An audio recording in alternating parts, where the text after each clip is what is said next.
दोस्तों, अहमदाबाद में खेले जा रहे भारत और वेस्टइंडीज के इस रोमांचक टेस्ट मैच का दूसरा दिन भारतीय बल्लेबाजों के नाम रहा। पहले दिन गेंदबाजों ने कैरेबियाई टीम को सिर्फ 162 रन पर ढेर कर बढ़त दिलाई थी और अब दूसरे दिन बल्लेबाजों ने उस बढ़त को मजबूत बनाया। केएल राहुल ने 7 साल बाद भारत में शतक जमाया। ध्रुव जुरैल ने अपने करियर का पहला शानदार शतक लगाया और रविंद्र जडेजा ने भी दमदार अंदाज में सेंचुरी पूरी की। 3-3 शतकों से सजी इस पारी ने भारत को एक मजबूत स्थिति में खड़ा कर दिया है। जी हां, इस वीडियो में हम आपको आज के खेल का पूरा हाइलाइट्स बताएंगे, तो वीडियो को अंत तक जरूर देखें। और अगर टीम इंडिया के फैन हो तो वीडियो को एक लाइक जरूर करें। इस वीडियो का लाइक टारगेट है 1000 लाइक। दोस्तों, मैच के पहले ही दिन भारतीय तेज गेंदबाजों ने शानदार प्रदर्शन किया। मोहम्मद सिराज अपनी धारदार गेंदबाजी के साथ छा गए। उन्होंने सिर्फ अपनी लाइन और लेंथ से ही नहीं, बल्कि गेंद को स्विंग कराने की काबिलियत से भी वेस्टइंडीज के बल्लेबाजों को खूब परेशान किया। सिराज ने इस पारी में 4 विकेट झटके और टीम इंडिया को शुरुआती बढ़त दिलाई। उनके साथ ही जसप्रीत बुमराह ने भी पीछे नहीं हटे। बुमराह ने अपनी तेज और सटीक गेंदबाजी से विपक्षी टीम को कोई मौका नहीं दिया और 3 अहम विकेट चटकाए। इनके अलावा भारतीय गेंदबाजों ने मिलकर वेस्टइंडीज को सिर्फ 162 रन पर ढेर कर दिया। पूरी कैरेबियाई टीम भारतीय आक्रमण के सामने टिक नहीं सकी। अब बारी थी भारतीय बल्लेबाजों की। जब यशस्वी जायसवाल और केएल राहुल बल्लेबाजी करने उतरे तो सभी की निगाहें इस जोड़ी पर थीं। दोनों ने धैर्य से शुरुआत की और गेंदबाजों को परखते हुए रन बनाए। हालांकि जायसवाल 36 रन बनाकर आउट हो गए। उन्होंने कुछ अच्छे शॉट्स खेले, लेकिन अपनी पारी को आगे नहीं बढ़ा पाए। जायसवाल के आउट होने के बाद साई सुदर्शन बल्लेबाजी करने आए। उनसे टीम को उम्मीदें थीं, लेकिन वो सिर्फ 7 रन ही बना सके और पवेलियन लौट गए। इसके बाद मैदान पर आए शुभमन गिल और पहले से मौजूद केएल राहुल ने पारी को संभाला। राहुल ने इस बीच अपना 50 भी पूरा किया। दोनों ने दिन के अंत तक और कोई विकेट गिरने नहीं दिया और पहले दिन के अंत के बाद टीम इंडिया का स्कोर था 2 विकेट पर 121 रन। इसके बाद आज दूसरे दिन टीम इंडिया बल्लेबाजी करने उतरी। गिल और राहुल दोनों ने काफी संयमित बल्लेबाजी की। वेस्टइंडीज के गेंदबाजों ने लगातार दबाव बनाने की कोशिश की।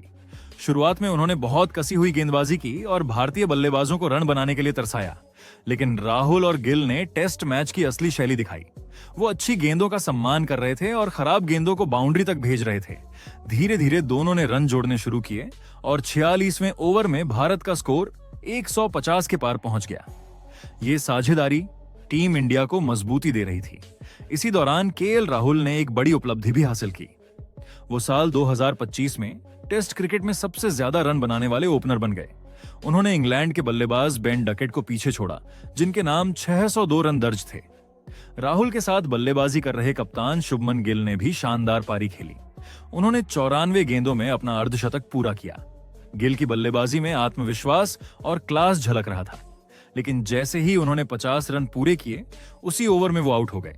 गिल ने रॉस्टन चेज की गेंद पर रिवर्स स्वीप खेलकर रन बनाने की कोशिश की, लेकिन गेंद उनके बल्ले के ऊपरी हिस्से से लगकर स्लिप में चली गई और वहां खड़े जस्टिन ग्रीव्स ने आसान कैच लपक लिया। इस तरह कप्तान गिल की पारी 50 रन पर समाप्त हो गई।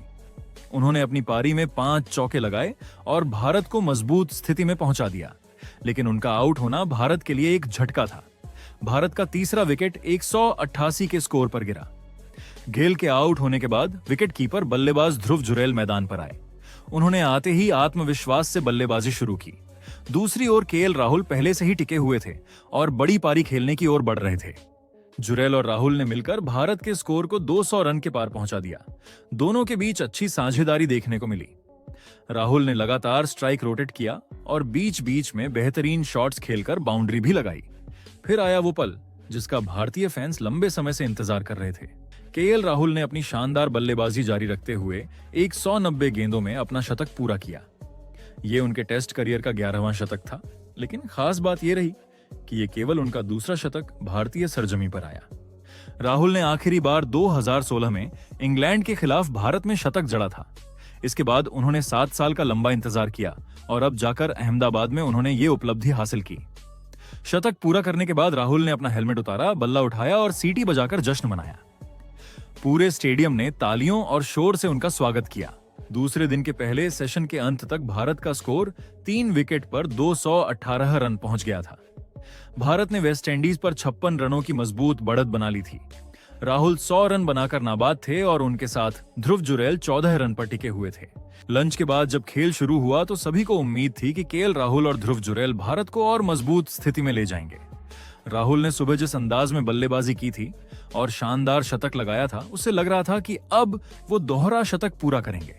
लेकिन क्रिकेट का खेल हमेशा अनिश्चितताओं से भरा होता है और यही हुआ इस सेशन की पहली ही गेंदों में। दूसरे सेशन के पहले ही ओवर में भारत को बहुत बड़ा झटका लग गया। केएल राहुल, जो सुबह शतक लगाकर हीरो बने थे, एक गलत शॉट खेलकर आउट हो गए। गेंदबाज थे वॉरिकन। उन्होंने बाहर की तरफ शानदार लुभाने वाली गेंद फेंकी। राहुल ने ड्राइव लगाने की कोशिश की, लेकिन गेंद उनके बल्ले से ठीक से नहीं जुड़ी और सीधा शॉट एक्स्ट्रा कवर पर खड़े जस्टिन ग्रीव्स के हाथों में जा पहुंची। इस तरह राहुल 177 गेंदों में 100 रन बनाकर आउट हो गए। उनकी इस पारी में 12 बेहतरीन चौके शामिल थे। राहुल के आउट होने से भारत का स्कोर 218 रन पर 4 विकेट हो गया। ये भारत के लिए बड़ा झटका था, क्योंकि राहुल से उम्मीदें थीं कि वो लंबी पारी खेलेंगे।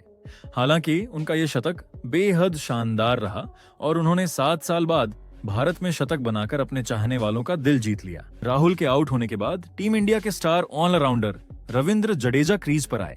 जडेजा का अंदाज शुरू से ही सकारात्मक था। उन्होंने आते ही रणगति को बढ़ाना शुरू कर दिया। ध्रुव जुरैल, जो पहले से क्रीज पर सेट थे, उन्होंने भी गियर बदल दिया। दोनों बल्लेबाजों ने मिलकर ऐसा खेल दिखाया जैसे ये कोई टेस्ट मैच नहीं बल्कि वनडे मुकाबला हो। शुरुआत हुई ध्रुव जुरैल के दमदार शॉट से। उन्होंने रोस्टन चेज की गेंद को मिड विकेट के ऊपर से उठाकर शानदार छक्का जड़ा। ये शॉट देखकर भारतीय फैंस झूम उठे। जुरैल ने साफ कर दिया कि वो डिफेंसिव क्रिकेट खेलने नहीं आए हैं, बल्कि मौके का पूरा फायदा उठाएंगे। इसके बाद बारी आई रविंद्र जडेजा की। वॉरिकन गेंदबाजी कर रहे थे और जडेजा ने उन्हें बिल्कुल नहीं बख्शा। पहले उन्होंने लॉन्ग ऑन के ऊपर से शानदार छक्का जड़ा और फिर अगली ही गेंद पर मिड ऑन के ऊपर से एक और छक्का मार दिया। अब जडेजा और जुरैल दोनों ही टॉप गियर में थे। दोनों बल्लेबाजों ने चौकों छक्कों की झड़ी लगा दी। हर ओवर में गेंद बाउंड्री पार कर रही थी। उस समय ऐसा लग रहा था मानो भारत कोई तेज रफ्तार वनडे मैच खेल रहा है। वेस्ट इंडीज के गेंदबाज पूरी तरह दबाव में आ गए थे। कप्तान लगातार गेंदबाजी में बदलाव कर रहे थे, लेकिन कोई असर नहीं हो रहा था। ध्रुव जुरैल ने अपने आक्रामक खेल को जारी रखा और एक शानदार छक्का जड़कर भारत की लीड को 100 रन के पार पहुंचा दिया। ये टीम इंडिया के लिए एक बड़ी उपलब्धि थी। अब भारतीय बल्लेबाज आराम से खेल सकते थे क्योंकि लीड मजबूत हो चुकी थी। लेकिन दोनों बल्लेबाजों ने ज्यादा रिस्क न लेने का फैसला किया और अब थोड़े संभलकर खेलने लगे। रणगति थोड़ी धीमी हुई, लेकिन साझेदारी लगातार मजबूत हो रही थी। ध्रुव जुरैल, जिन्हें इस मैच में ऋषभ पंत की चोट की वजह से मौका मिला था, उन्होंने इस अवसर का पूरा फायदा उठाया। उन्होंने शानदार शॉट्स खेले, आत्मविश्वास दिखाया और आखिरकार 91 गेंदों में अपना अर्धशतक पूरा किया। जब उन्होंने चौका जड़कर अपनी 50 पूरी की तो भारतीय ड्रेसिंग रूम तालियों से गूंज उठा। पंत की गैरमौजूदगी में सबको जुरैल से उम्मीदें थीं और उन्होंने पूरी तरह से साबित कर दिया कि वो लंबी रेस का घोड़ा है। जुरैल और जडेजा की शानदार बल्लेबाजी ने भारत को 300 रन के पार पहुंचा दिया। इस समय तक दोनों बल्लेबाज पूरी तरह सेट हो चुके थे और बड़े शॉट्स खेलने में जरा भी हिचकिचा नहीं रहे थे। इसके बाद रविंद्र जडेजा ने भी अपना अर्धशतक पूरा किया। पूरा स्टेडियम तालियों से गूंज उठा। जडेजा ने हमेशा की तरह बल्ले को तलवार की तरह घुमाकर अपने 50 का जश्न मनाया। इस पारी में उन्होंने बेहतरीन चौके छक्के लगाए और दिखा दिया कि टेस्ट मैच में भी रन बनाने का उनका तरीका बेहद आक्रामक है। इस पारी में अब तक भारत के 4 बल्लेबाज अर्धशतक से ज्यादा रन बना चुके थे। ये बताता है कि भारतीय बल्लेबाजी कितनी संतुलित और मजबूत है। दूसरे छोर पर ध्रुव जुरैल भी शानदार खेल दिखा रहे थे और जडेजा के साथ शतकीय साझेदारी पूरी कर ली। दोनों बल्लेबाजों ने वारिकन की गेंदबाजी पर करारा प्रहार किया। खासकर जडेजा ने उन्हें 2 लंबे छक्के जड़कर दबाव बढ़ा दिया। इसके बाद चाय के ब्रेक का ऐलान किया गया। दूसरे सेशन के अंत तक भारत का स्कोर 4 विकेट पर 326 रन पहुंच गया था। भारतीय टीम ने पहली पारी में अब तक 164 रन की मजबूत बढ़त हासिल कर ली थी। इस वक्त क्रीज पर जुरैल 68 रन और जडेजा 50 रन बनाकर नाबाद थे। ये सेशन भी पूरी तरह भारत के नाम रहा। इस टेस्ट मैच के हर सेशन पर भारत ने कब्जा जमाया। तीसरे सेशन की शुरुआत में ही साफ लग रहा था कि दोनों बल्लेबाजों का इरादा बड़ा स्कोर बनाने का है। ध्रुव जुरैल और रविंद्र जडेजा बेहद सहजता के साथ रन जुटा रहे थे। ऐसा महसूस हो रहा था कि मानो ये दोनों बल्लेबाज कभी आउट होंगे ही नहीं। वेस्टइंडीज के गेंदबाज थके हारे नजर आ रहे थे और उनके प्रयासों में वो धार बिल्कुल नहीं दिख रही थी। धीरे धीरे भारत का स्कोर 350 रनों के पार पहुंच गया। भारतीय दर्शकों के चेहरे पर मुस्कान और तालियों की गूंज पूरे स्टेडियम में सुनाई दे रही थी। इस बीच वेस्टइंडीज के गेंदबाजों ने थोड़ी कसी हुई गेंदबाजी करने की कोशिश की। करीब 10 ओवर तक कोई चौका नहीं लगा और खेल कुछ धीमा हो गया। इस समय मैच का माहौल थोड़ा उबाऊ सा हो गया था। गेंदबाज बस डाल रहे थे और बल्लेबाज आराम से रक्षात्मक खेल दिखा रहे थे। लेकिन टेस्ट क्रिकेट की यही खूबसूरती है, धैर्य का खेल। जैसे ही मौका मिला, रविंद्र जडेजा ने शानदार चौका जड़कर इस बाउंड्री सूखे को खत्म कर दिया। दर्शक फिर से तालियों और शोर के साथ झूम उठे। पिच अब स्पिनरों के लिए थोड़ी मददगार नजर आने लगी थी। वेस्टइंडीज के स्पिनर लगातार टर्न निकालने की कोशिश कर रहे थे, लेकिन जडेजा और जुरैल दोनों ही बल्लेबाजों ने शानदार तकनीक का इस्तेमाल किया और उन्हें जरा भी परेशान नहीं होने दिया। दोनों ने धैर्य और समझदारी से गेंदबाजों को थकाते हुए स्ट्राइक रोटेट की और समय समय पर बड़े शॉट्स खेलकर स्कोर बोर्ड को भी आगे बढ़ाते रहे। धीरे धीरे इस साझेदारी ने एक 150 रन पूरे कर लिए। अब तो मैदान में बैठा हर दर्शक इस साझेदारी का दीवाना हो गया था। भारतीय टीम का स्कोर 400 के करीब पहुंच गया और मैच पर उनकी पकड़ और मजबूत होती चली गई। और फिर वो पल आया जिसका हर किसी को इंतजार था। ध्रुव जुरैल का पहला टेस्ट शतक। जुरैल ने 190 गेंदों में अपना शतक पूरा किया। इस पारी में उन्होंने 12 शानदार चौके और 2 लंबे छक्के जड़े। जैसे ही उन्होंने अपना शतक पूरा किया, स्टेडियम तालियों की गड़गड़ाहट से गूंज उठा। ड्रेसिंग रूम में बैठे साथी खिलाड़ी भी खड़े होकर उनका अभिनंदन करने लगे। ये उनके करियर का सबसे यादगार पल था और उन्होंने दिखा दिया कि भारतीय टीम को एक भरोसेमंद विकेटकीपर बल्लेबाज मिल चुका है। शतक के बाद जुरैल ने गियर बदल दिया और भी आक्रामक अंदाज में बल्लेबाजी करने लगे। उन्होंने वॉरिकन के एक ही ओवर में पहले चौका और फिर शानदार छक्का लगाकर अपनी क्लास का प्रदर्शन किया। वहीं दूसरी ओर रविंद्र जडेजा भी अपने शतक के करीब पहुंच रहे थे। दोनों बल्लेबाजों ने मिलकर साझेदारी को और मजबूत किया और जल्द ही यह साझेदारी 200 रन के आंकड़े को पार कर गई। ध्रुव जुरैल और रविंद्र जडेजा के बीच 200 से ज्यादा रनों की यह साझेदारी भारतीय पारी की सबसे मजबूत नींव बन चुकी थी। वेस्टइंडीज के गेंदबाज बार बार कोशिश कर रहे थे, लेकिन इन दोनों के सामने सब नाकाम साबित हो रहे थे। हालांकि आखिरकार वेस्टइंडीज को बड़ी मेहनत के बाद सफलता मिली। बाएं हाथ के स्पिनर खैरी पियरे ने अपनी गेंदबाजी से जुरैल को गलती करने पर मजबूर कर दिया। एक गेंद जो ऑफ स्टंप के बाहर थी, जुरैल आगे बढ़कर कवर ड्राइव खेलना चाहते थे, लेकिन गेंद उनके बल्ले का किनारा ले बैठी। विकेटकीपर शाई होप ने शानदार कैच पकड़ा और इस तरह ध्रुव जुरैल की ऐतिहासिक पारी का अंत हुआ। ध्रुव जुरैल 210 गेंदों में 125 रन बनाकर आउट हुए। उनकी इस पारी में 15 चौके और 3 गगनचुंबी छक्के शामिल रहे। पूरा स्टेडियम खड़ा होकर उन्हें तालियों से विदा कर रहा था। ये सचमुच एक शानदार पारी थी और उन्होंने अपने बल्ले से बता दिया कि वो भारतीय टेस्ट क्रिकेट का भविष्य हैं। जुरैल के आउट होने के साथ ही भारत का 5वां विकेट 424 रनों के स्कोर पर गिरा। रविंद्र जडेजा और जुरैल के बीच हुई 206 रनों की साझेदारी भारतीय पारी का सबसे बड़ा आकर्षण रही। ध्रुव जुरैल के आउट होने के बाद मैदान पर उतरे वॉशिंगटन सुंदर। आते ही उन्होंने अपना इरादा साफ कर दिया। उन्होंने शुरू से ही आक्रामक बल्लेबाजी अपनाई। स्वीप, रिवर्स स्वीप और स्ट्रोक प्ले में उनका आत्मविश्वास झलक रहा था।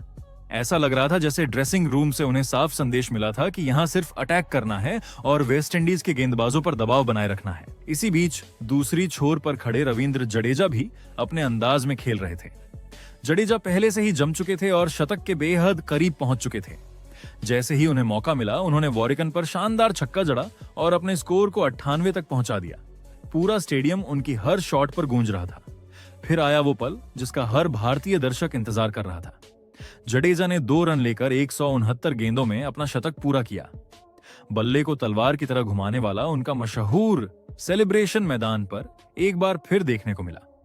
इसके बाद उन्होंने वॉशिंगटन सुंदर को गले लगाया और चेहरे पर बड़ी सी मुस्कान के साथ दर्शकों का अभिवादन किया। ये उनके करियर का 6ठा टेस्ट शतक था और जिस सहजता से उन्होंने इसे बनाया, उसने ये साबित कर दिया कि जडेजा आज टेस्ट क्रिकेट के सबसे भरोसेमंद ऑलराउंडर्स में से एक हैं।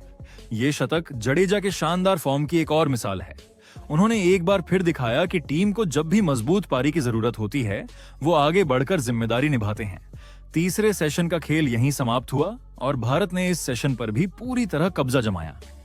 दूसरे दिन का खेल खत्म होने तक भारत का स्कोर था 5 विकेट पर 448 रन। टीम इंडिया अब वेस्टइंडीज पर 286 रनों की विशाल बढ़त बना चुकी थी। क्रीज पर रविंद्र जडेजा 104 रन पर नाबाद थे, वहीं वॉशिंगटन सुंदर 9 रन बनाकर उनका साथ निभा रहे थे। दोस्तों, साफ है कि दूसरे दिन का खेल भी पूरी तरह से भारत के नाम रहा। राहुल का शतक, फिर जुरैल की शानदार शतक और अब जडेजा का धमाकेदार शतक, इन सब ने मिलकर भारत को जीत की ओर मजबूती से बढ़ा दिया है। अब देखना होगा कि तीसरे दिन भारतीय टीम कितनी बड़ी बढ़त लेकर वेस्टइंडीज को मैदान में उतारती है।